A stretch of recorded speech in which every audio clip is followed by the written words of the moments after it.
Halo teman-teman semua, aku Rahma Ainaya Srijati, mahasiswa Universitas Diponegoro, Fakultas Perikanan dan Ilmu Kelautan. Di Undip, aku ngambil jurusan Oceanografi. Tahun ini, aku mengikuti program KKN yang diadakan oleh Undip. Jadi, aku tergabung ke dalam tim 1 KKN tahun 2021-2022. Penasaran sama kegiatanku selama KKN? Simak video ini sampai selesai. Semenjak pandemi COVID menyerang Indonesia, Undip membuat terobosan baru untuk kegiatan KKN, yaitu KKN Pulang Kampung, di mana peserta KKN dipulangkan ke rumah masing-masing untuk melaksanakan kegiatan KKN di sana. Dibanding kegiatan KKN pada umumnya, KKN Pulang Kampung memiliki keunggulan, yaitu kebermanfaatan mahasiswa bisa dirasakan oleh warga di sekitarnya. Dengan kata lain, mahasiswa bisa membangun dan mengembangkan desanya sendiri. Kegiatan KKN tahun ini mengangkat 4 program kerja yang terdiri dari program kerja sesuai bidang keilmuan dan program kerja multidisiplin. Keempat program kerja harus membawa tema SDGs, pencegahan penularan COVID-19, dan pemberantasan narkoba. Cukup buat intronya, sekarang kita masuk ke bahasan utama dari video ini. Lokasi tempat pelaksanaan KKN-ku ada di Kelurahan Gondorio, Kecamatan Ngalian, Kota Semarang. Kelurahan Gondorio sendiri memiliki luas wilayah 4,98 km persegi yang dibagi menjadi 12 RW dan 65 RT. Jumlah penduduk yang berdomisili di Kelurahan Gondorio ada 8.664 jiwa. Beberapa tahun lalu, sebagian wilayah Kelurahan Gondorio terkena imbas proyek tol Semarang-Batang. Proyek ini mengakibatkan beberapa wilayah, salah satunya RT 2 RW 5, kehilangan banyak warga. Akhirnya RT 2 dimerger sama RT 5. Tapi nggak apa-apa, dengan adanya proyek jalan tol dan pembangunan PSB, tentunya tidak hanya Kelurahan Gondorio, tapi Kecamatan Ngalian juga menjadi wilayah yang strategis. Nilai jual tanah dan bangunan jadi melambung tinggi. Proyek perumahan yang sempat terhenti juga jadi dikembangkan kembali. Pertokoan dan restoran juga banyak dibuka. Hal ini tentunya membawa dampak positif bagi masyarakat yang tinggal di wilayah itu. Banyaknya warga dari luar daerah yang berkunjung ke wilayah Ngalian membuat usaha yang dikembangkan masyarakat Ngalian lebih maju lagi.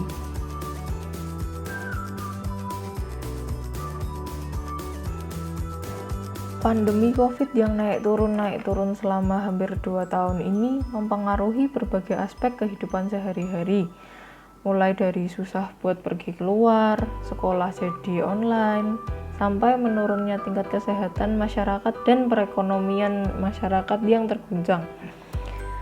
Mempertimbangkan hal ini, aku mengusulkan 4 program kerja, yaitu pelatihan pembuatan jamu, pelatihan pembuatan pempek, pelatihan pembuatan ekoprint, dan sosialisasi COVID-19 dan anti narkoba dengan bagi-bagi kit COVID dan leaflet pada warga. Sekarang mari kita bahas satu persatu. Karena pada waktu itu kasus COVID di Kelurahan Gondorio belum tinggi, pelatihan pembuatan jamu dilaksanakan secara luring di Balai RW 5. Pelatihan dihadiri oleh 23 orang peserta, ibu-ibu perwakilan warga RT 1-5 dan kader-kader PKK RW 5. Pelatihan diawali dengan penjelasan tentang khasiat-khasiat jamu dan bahan jamu yang digunakan. Pelatihan lalu dilanjut dengan membuat jamu bareng dan ada sesi icip-icip. Kalau kalian ngira acara pelatihan selesai setelah bikin jamu, kalian salah.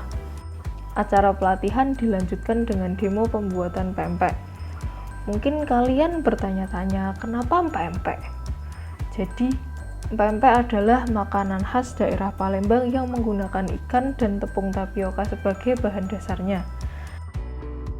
Seperti yang sering disampaikan pemerintah dalam program Gemar Ikan merupakan salah satu bahan makanan yang sehat dan sangat bergizi.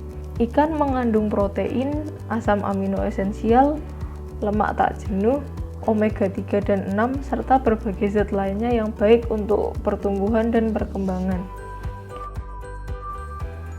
Seminggu kemudian, tepatnya tanggal 4 Februari 2022, dilaksanakan pelatihan pembuatan ekoprint.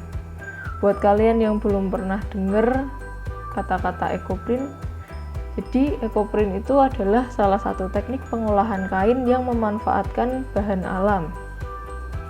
Zat perwarna yang digunakan dalam pembuatan ekoprint dibuat dengan mengekstrak warna dari bagian tumbuh-tumbuhan seperti batang, daun, bunga, dan kulit buah. Jadi metode ekoprint ini lebih eco-friendly daripada metode pengolahan kain yang sudah umum ada dan dikenal. Ekoprint dipilih karena Gondorio memiliki kawasan hutan yang ditumbuhi beragam tumbuhan dan dapat dijadikan bahan baku ekoprint. Pelatihan ekoprint ini juga berkolaborasi bersama Ibu Sri Rahayu selaku pemilik usaha Sri Sejati Ekoprint yang juga berdomisili di Kelurahan Gondorio, tepatnya di RW 5. Pelatihan ekoprint ini dihadiri oleh 32 ibu-ibu perwakilan RW 1 sampai 12 dan ibu-ibu kader PKK Kelurahan Gondorio. Peserta sangat antusias dalam mengikuti kegiatan ini dan beberapa ibu ingin mempelajari lebih mendalam mengenai kegiatan ekoprint. Hasil karya ekoprint ibu-ibu peserta pelatihan dapat kalian lihat setelah ini.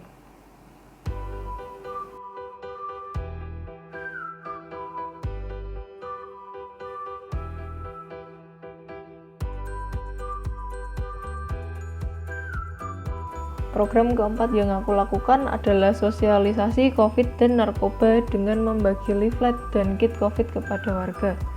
Pembagian kit COVID dan leaflet ini dilakukan dalam 3 tahap, yaitu saat pelatihan pembuatan jamu dan pempek, yang kedua saat pelatihan pembuatan ekoprint, dan yang terakhir secara door to door kepada warga. Setelah kedua pelatihan dilaksanakan, kit COVID yang dibagikan berisi masker medis, hand sanitizer, dan tisu. Ini ada kit new normal, isinya ada masker, hand sanitizer, sama ada leaflet. Ini leaflet COVID sama anti narkoba gitu. Terima kasih, semoga membawa keberkahan. Kita harus memberantas narkoba. Kalau kalian masih nggak percaya kegiatan bisa seseru ini buktinya. Assalamualaikum warahmatullahi wabarakatuh. Saya Bu Titin. Saya di sini sebagai warga RW 5 dan sekaligus warga Gondorio. Nah, untuk yang jamu sama empek-empek itu sangat antusias sekali pesertanya ya. Jadi banyak ilmu yang didapat oleh warga. Bagaimana membuat empek-empek yang enak, membuat tips-tipsnya itu ada gitu ya. Jadi mereka jadi tahu lah gimana membuat empek-empek yang enak. Kemudian untuk pembuatan jamu juga ada tips-tips tertentu karena sesuai ukuran-ukurannya. Jadi bisa dipraktekkan oleh warga karena itu untuk meningkatkan imun, daya tahan tubuh. Kemudian yang ekoprint itu juga peserta antusias, bahkan sampai selesai walaupun itu berjam-jam pelaksanaannya, tapi mereka menunggu sampai selesai dan hasilnya luar biasa. Bahkan mendapat respon positif dari warga di luar yang ikut. Jadi warga yang di luar yang nggak ikut itu pengen diadakan lagi. Jadi mungkin suatu saat itu kita akan melaksanakan lagi dan kita akan melibatkan media lagi untuk pelaksanaan kegiatan tersebut. Jadi kita berterima kasih sekali karena ilmu-ilmu yang diberikan itu bermanfaat bagi kita semuanya. Semoga kegiatan ini tidak berhenti di sini, kegiatan ini bisa berlanjut terus. Kita juga dibagikan selebaran tentang COVID, dibagikan paket COVID, kemudian hal-hal lain yang kita dapatkan dari KKN ini. Terima kasih sekali lagi dan semangat belajar untuk Mbak Neng. Terima kasih. Wassalamualaikum warahmatullahi wabarakatuh. Assalamualaikum warahmatullahi wabarakatuh. Saya Sri Rahayu, warga RW 5 Kelurahan Gondorio.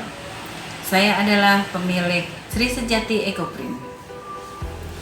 Terima kasih kepada Mbak Nea karena telah mengajak saya untuk pelatihan di dalam mengisi KKN mandirinya di Kelurahan Gondorio.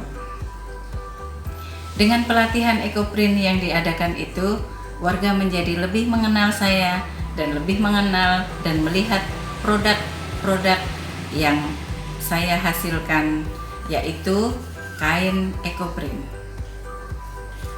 Dengan pelatihan yang diadakan tersebut, beberapa warga menjadi menghubungi saya karena mereka antusias ingin menguasai lebih dalam lagi tentang Ekoprint.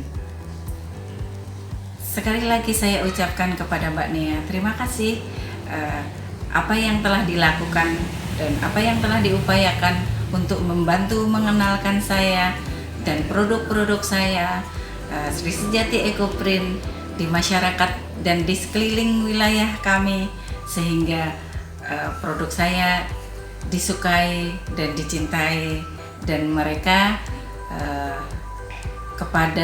lebih kepada ingin menguasai ilmunya, sehingga saya punya kesempatan untuk membagikan ilmu dengan cara memberi pengajaran secara privat kepada ibu-ibu tersebut. Wassalamualaikum warahmatullahi wabarakatuh.